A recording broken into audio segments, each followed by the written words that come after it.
I learned something painful on my 65th birthday. Sometimes silence tells you more about your family than words ever could. I spent 3 weeks preparing that party. 3 weeks choosing recipes everyone loved, polishing the dining room table until it reflected the light from the chandelier, and carefully arranging family photographs throughout the house. I wanted the evening to feel special, not because 65 was some extraordinary milestone, but because I believed family still mattered. My name is Margaret Collins, and until that day, I thought the people I loved felt the same way. The morning began beautifully. Sunlight streamed through the kitchen windows, casting long golden beams across the countertops. The house smelled like vanilla cake and roasted chicken. I stood in front of the oven checking everything for the third time, smiling to myself as I imagined my grandson asking for an extra slice of dessert and my son David laughing at one of his own terrible jokes. Little moments. Ordinary moments. Those were the things I treasured most. By noon, everything was ready. The dining table was set for 8 people. My best china sat perfectly arranged beside folded cloth napkins. Small bouquets of fresh flowers decorated the center of the table. I even wore a new navy blue dress I had bought specifically for the occasion. Looking at my reflection in the hallway mirror, I felt something I had not felt in a long time. Excitement. Hope. At 6 o'clock, the first guest should have arrived. Nobody did. I glanced through the front window. The driveway remained empty. That was fine. Traffic could be unpredictable. 10 minutes passed. Then 20. Then 30. I checked my phone. No messages. No missed calls. Nothing. The candles continued burning softly in the dining room. The food remained warm in the kitchen. Outside, the evening sky slowly began changing colors. At 6:45, I called David. Straight to voicemail. I waited a few minutes before calling again. Same result. Then I called my daughter-in-law, Jessica. No answer. I told myself not to overreact. Maybe they were driving. Maybe something unexpected had happened. Families run late sometimes. I had spent decades making excuses for people I loved. It came naturally. By 7:30, the optimism had started to fade. The dining room felt larger than usual. The empty chairs seemed impossible to ignore. Every place setting represented someone who had promised they would come. Every untouched plate felt like a question nobody intended to answer. I walked into the kitchen and lowered the oven temperature. The food would dry out if I left it much longer. The house had become strangely quiet. Not peaceful. Hollow. The kind of silence that settles into your chest and refuses to leave. At 8 o'clock, I finally sat down at the table alone. 8 chairs. 1 person. The candles flickered gently in front of me. I stared at them for several moments before reaching for my phone one more time. That was when I made a mistake. I opened social media. The first photo appeared immediately. Jessica stood smiling beside David on what looked like the deck of a cruise ship. Behind them stretched an endless blue ocean. The caption read, "Family getaway with my favorite people." My finger froze against the screen. I kept scrolling. More photographs appeared. My grandson, my niece, my sister Ruth. Everyone. Every single person who was supposed to be sitting around my dining room table was standing on that ship. Laughing, smiling, celebrating together. Without me. I stared at the screen for a very long time. The birthday candles continued burning behind me. The dinner grew cold. And for the first time, a question quietly entered my mind. Had they forgotten me? Or had someone made sure I would be left behind? I did not sleep much that night. After staring at those photographs, I turned off my phone and sat alone in the dining room long after the candles burned themselves out. The wax pooled onto the holders. The food grew cold. The flowers remained untouched in the center of the table, as if they were waiting for guests who would never arrive. Around midnight, I finally began clearing the dishes. 1 plate at a time. 1 glass at a time. The quiet felt heavier with every step. I wrapped the leftover food in containers and placed them in the refrigerator. The birthday cake remained untouched except for the single candle I had lit for myself. I stood in front of it for several seconds before closing the refrigerator door. The next morning, sunlight filled the kitchen exactly as it had the day before. Everything looked normal. That was the strange part. The world had not changed. The trees outside still moved gently in the breeze. The mailman still drove down the street.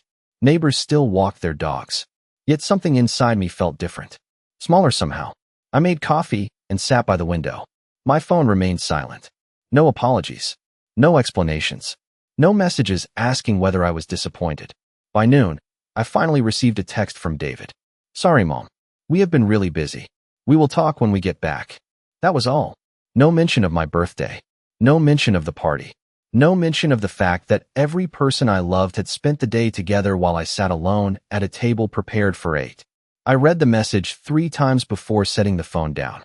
The words felt strangely formal, as if they had been written to a distant acquaintance rather than a mother. During the following days, I found myself thinking back over the last few years. Certain memories began resurfacing. At first they seemed unrelated. Small moments, tiny disappointments, events I had dismissed at the time. My grandson's school concert. Jessica had told me the wrong start time. By the time I arrived, the performance was already over. Last Christmas, I had been told dinner was canceled due to scheduling conflicts. Later I discovered everyone had gathered at Jessica's parents' house. 2 summers ago, a family vacation had somehow been planned without anyone mentioning it to me. Each incident had come with a reasonable explanation. A misunderstanding. A mistake. Bad timing. I had accepted every excuse because that was easier than asking difficult questions. But sitting alone in my kitchen, I began seeing those memories differently, like puzzle pieces finally fitting together. The same person seemed to appear at the center of every situation. Jessica, my daughter-in-law, had always been polite, always smiling, always pleasant in front of others. Yet there was something about her kindness that felt carefully measured, controlled, like a performance designed for an audience. Looking back, I realized she rarely included me in family decisions. Gatherings seemed to happen around me rather than with me. Even David had changed after marrying her. He called less often, visited less frequently. Family traditions quietly disappeared one by one. The realization unsettled me. I did not want to believe anyone would intentionally exclude me, especially not family. Yet the photographs from that cruise refused to leave my mind. 8 people smiling together. 8 people who knew I was waiting at home. 8 people who never called. That afternoon, I opened my laptop and began scrolling through old social media posts. I was not looking for anything specific. I simply wanted to understand. And somewhere deep inside, a feeling had begun to grow. The feeling that my empty birthday party was not an accident at all. It was only the latest chapter in a story that had been unfolding for years. Over the next several days, I continued looking through old photographs, messages, and social media posts. At first, I told myself I was being ridiculous. People forget things. Families grow busy. Life becomes complicated. That was what I had always believed. Yet every time I tried to dismiss the feeling growing inside me, another memory surfaced. Another moment that no longer made sense. One afternoon, I sat in my living room with a photo album open across my lap. The pages contained years of family gatherings, birthday parties, Christmas mornings, summer barbecues, school graduations. Looking at the photographs, I noticed something strange. As the years passed, I appeared less and less often in the pictures. At first I assumed it was coincidence. Then I realized the pattern was too consistent. Family trips I never knew about. Weekend outings I had not been invited to. Celebrations that somehow happened without me. I closed the album and stared out the window. The maple tree in my front yard swayed gently in the afternoon breeze. I remembered when David was 10 years old and spent an entire summer climbing that tree. Back then, he told me everything, every dream, every fear, every small problem that felt enormous to a child. We were close, or at least I thought we were. The more I reflected, the more I noticed how dramatically things had changed after he married Jessica. At first, the changes were subtle. Sunday dinners became less frequent. Holiday traditions were adjusted. Family gatherings moved to different locations. None of it seemed important individually. Together, however, they formed a very different picture. Jessica never openly criticized me. In fact, she often praised me in front of others. She called me generous, thoughtful, supportive. Yet somehow, despite all those compliments, I kept finding myself on the outside looking in. A few days later, my sister Ruth finally called. Her voice sounded hesitant from the moment she answered. We exchanged polite conversation for several minutes before I asked the question that had been sitting heavily on my mind. Did everyone know about the cruise? There was a pause. Not a long one, just long enough. Margaret, she said softly. I thought you knew. My stomach tightened immediately. I sat down at the kitchen table. What do you mean? Another pause followed. Then came the answer I had not expected. Jessica told everyone you had declined the invitation months ago. The room suddenly felt very still. I looked at the untouched birthday card sitting on the counter. The flowers had already begun to wilt. She said I declined? I asked quietly. That is what everyone believed, Ruth replied. She told us you wanted a quiet birthday at home and did not feel up to traveling. I closed my eyes. For several seconds, I could not speak. The explanation should have comforted me. Instead, it created a new problem. I had never received an invitation. Not a phone call. Not a message. Not an email. Nothing. Which meant one of two things had happened. Either Jessica had made a terrible mistake and never realized it, or she had deliberately made sure I was excluded. Ruth continued speaking, but her words faded into the background. My thoughts were moving too quickly. Every forgotten event, every missing invitation, every misunderstanding suddenly looked different. The pieces were beginning to connect. After ending the call, I remained at the table for nearly an hour. The afternoon sunlight slowly shifted across the floor. For the first time since my birthday, I no longer felt confused. Hurt, yes. Disappointed, certainly. But confused? No. Because I finally had proof that something was wrong. The question was no longer whether I had been left out. The question was how many times it had happened before. And something deep inside me was determined to find out. After my conversation with Ruth, I stopped looking at the situation as a single painful incident. Instead, I began looking at it as a timeline. A long one. The kind that stretches across years and only becomes visible when you step back far enough to see the pattern. The next morning, I pulled out several old photo albums from the hall closet. Some of them had not been opened since my husband, Robert, passed away 6 years earlier. I carried them into the living room and spread them across the coffee table. Outside, rain tapped softly against the windows. Inside, the house felt unusually still. I turned the pages slowly. There was David at age 8 holding a fishing pole beside his father.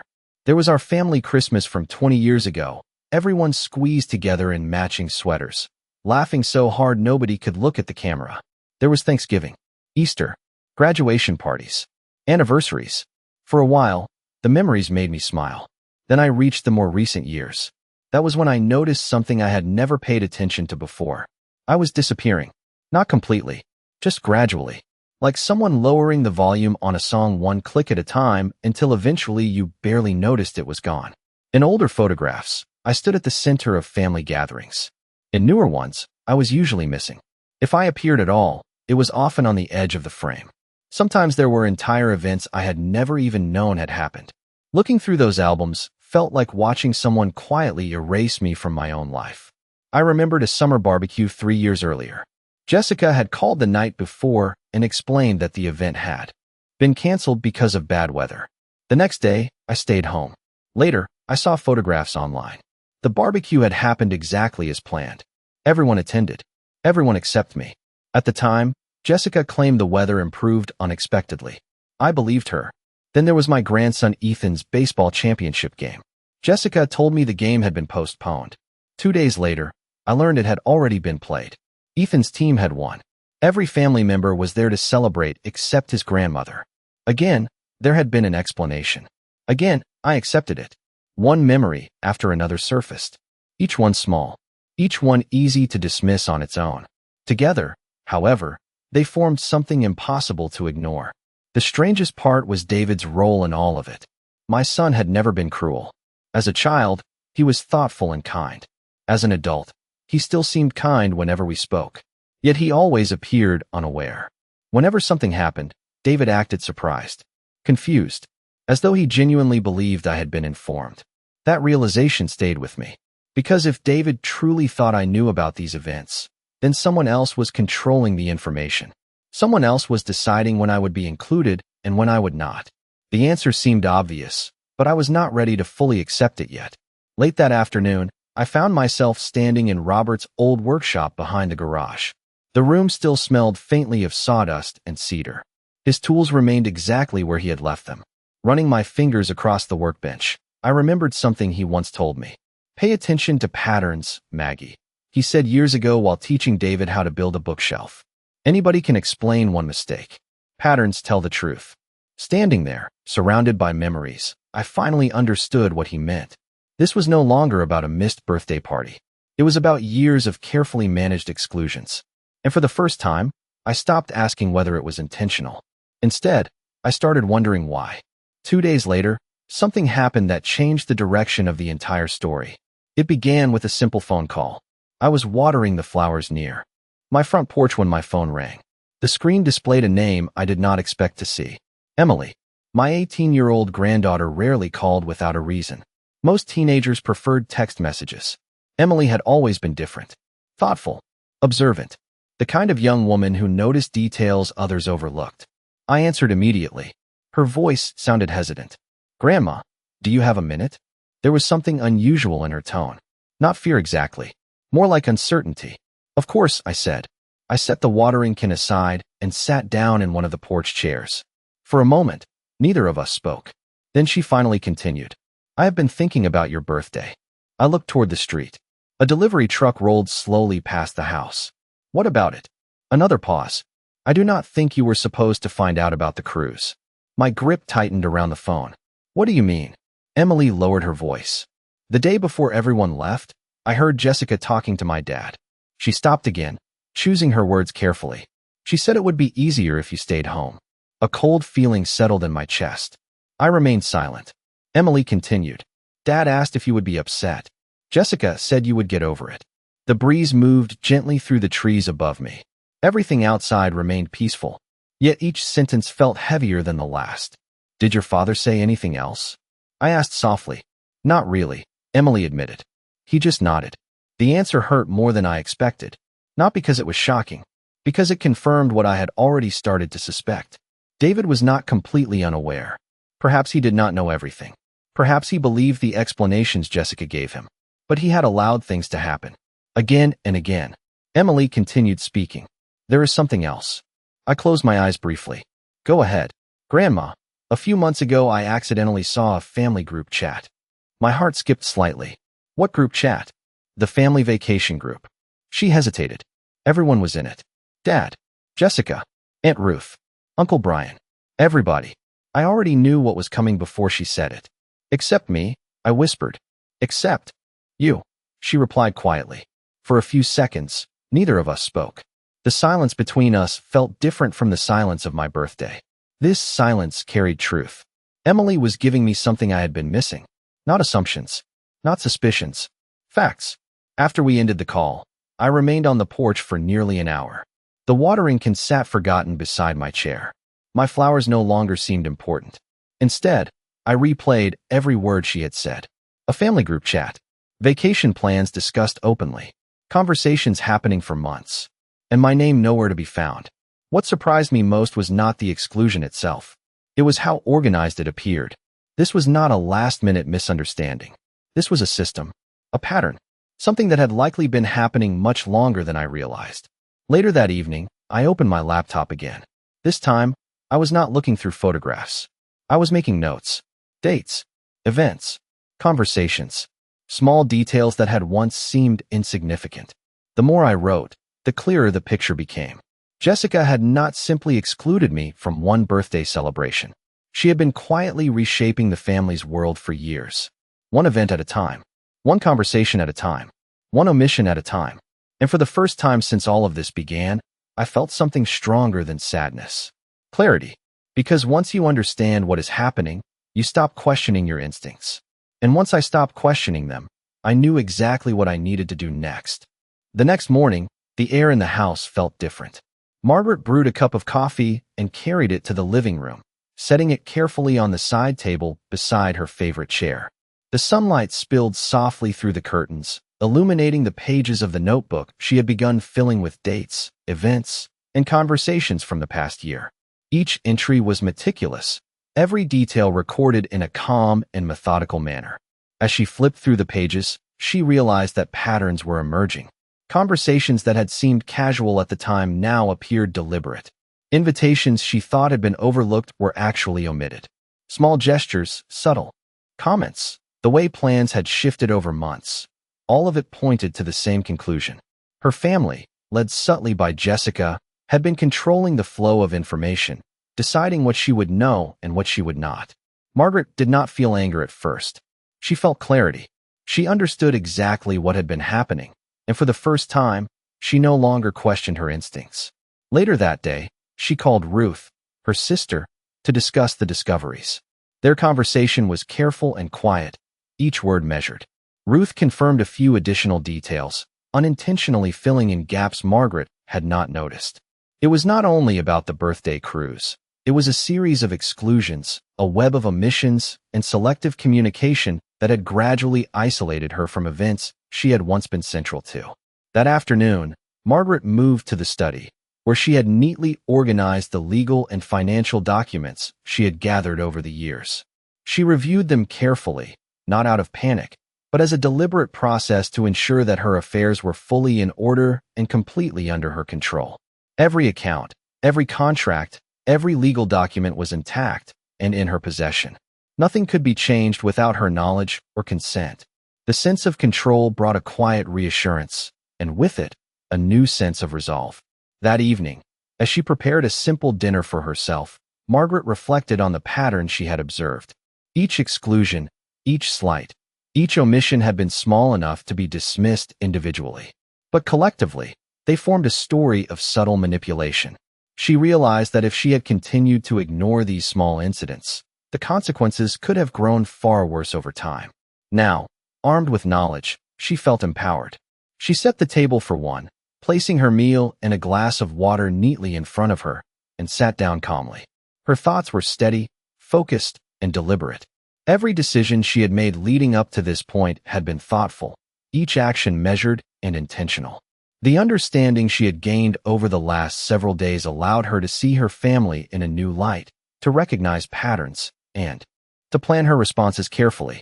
Margaret resolved that moving forward, she would act with patience and precision, observing each conversation and each action with clarity. Her home, her life, and her decisions remained fully hers, and for the first time in weeks, she felt an unshakable confidence.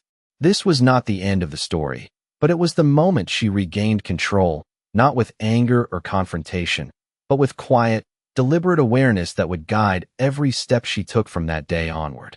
Over the following week, Margaret maintained a careful routine, each day beginning with quiet reflection on the porch and a cup of coffee that she sipped slowly while watching the neighborhood awaken. She continued to document every detail she could recall, building a comprehensive timeline of events, conversations, and missed invitations. Every entry revealed subtle patterns, repetitions that suggested intentional oversight rather than mere oversight or forgetfulness. She noticed how plans were always conveniently shifted, how family discussions never included her perspective, and how explanations, no matter how polite, were designed to control the narrative.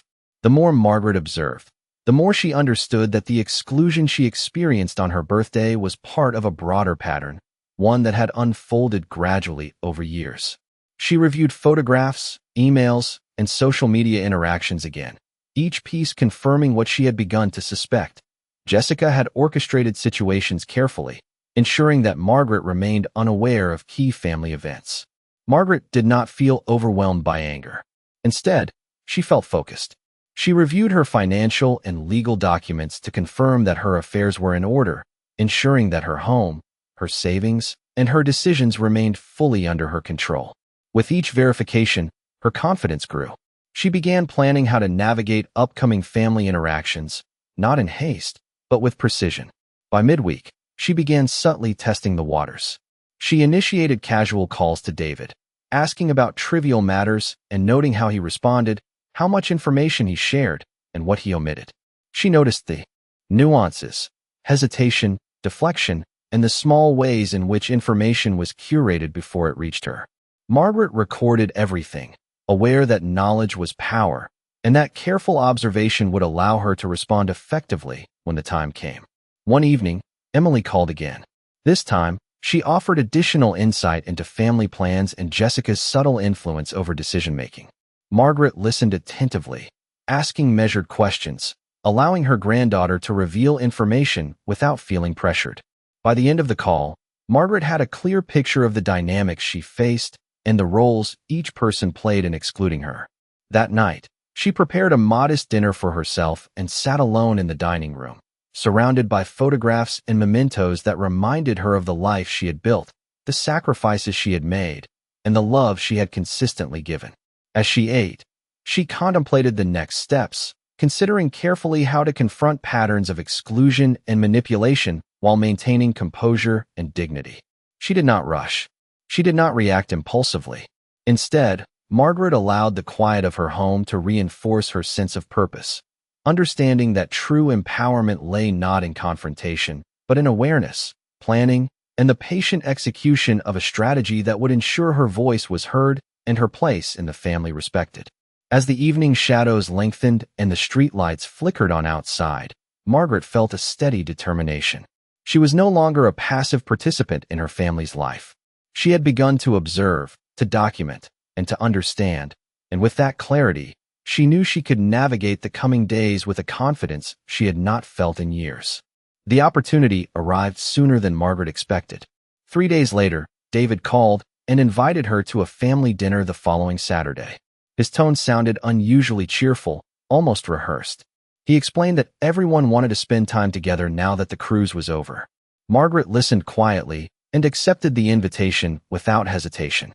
After ending the call, she sat in her kitchen for several minutes staring at the calendar hanging beside the refrigerator. A few weeks earlier, she would have felt grateful for the invitation.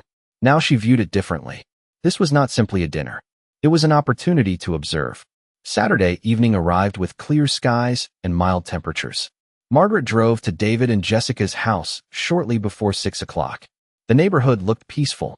Children played basketball in nearby driveways. Porch lights glowed softly as the sun began to set. When she stepped inside, Jessica greeted her with a bright smile. The same smile Margaret had seen countless times before. Polite, warm, carefully controlled. Family photographs lined the hallway walls. Looking at them now, Margaret noticed something she had overlooked for years. Many of the newer pictures included vacations, celebrations, and gatherings she had never attended. The realization no longer shocked her. It simply confirmed what she already knew. Dinner began pleasantly. Conversations drifted between school activities, work projects, and upcoming holidays. Margaret listened more than she spoke. She watched. She noticed who exchanged glances. She noticed which topics caused brief moments of discomfort.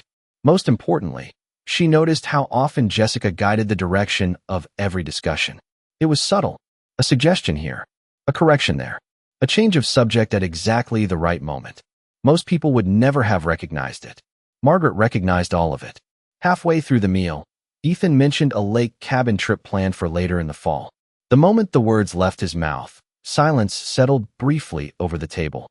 Jessica's smile tightened. David looked down at his plate. Margaret remained perfectly calm. "That sounds lovely," she said. "How long have you all been planning it?" Ethan answered innocently.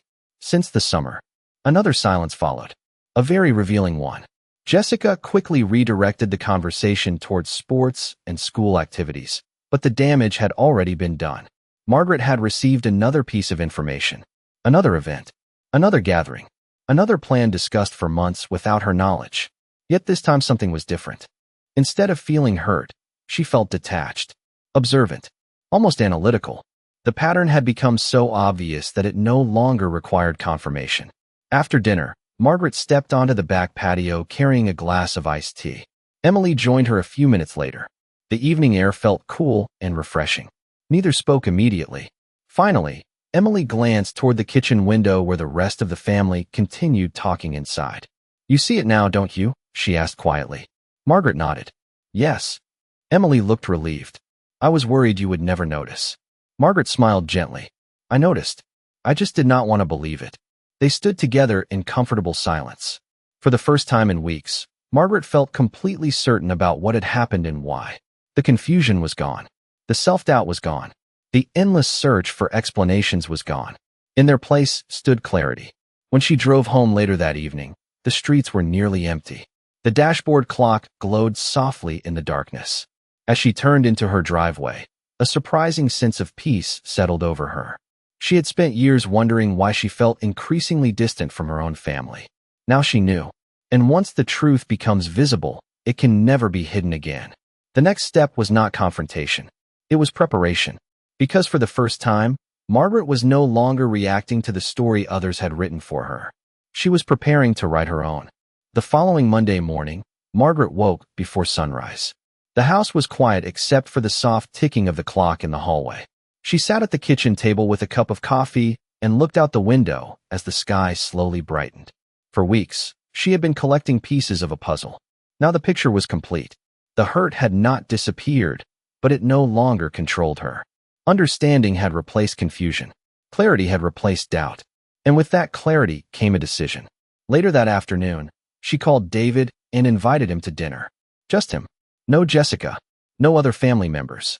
His surprise was obvious, but he accepted. When Thursday evening arrived, Margaret prepared a simple meal. Nothing elaborate.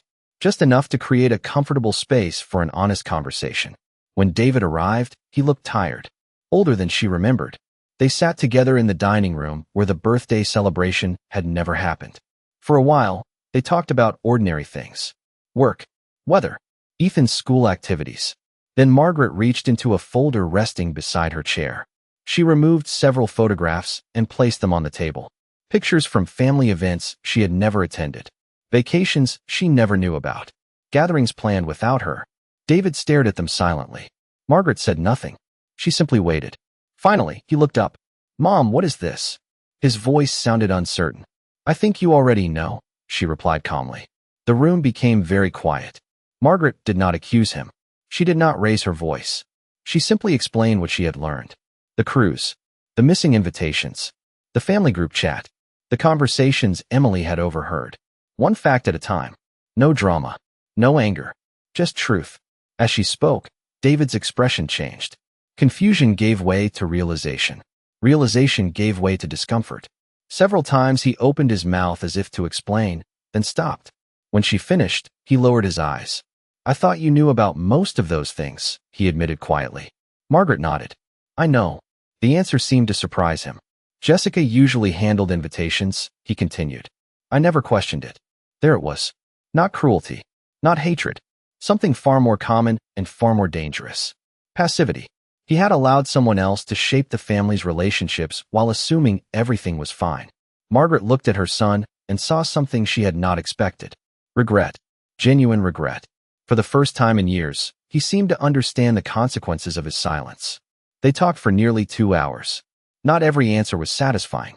Not every wound healed. Some questions remained unresolved. Yet something important happened that evening.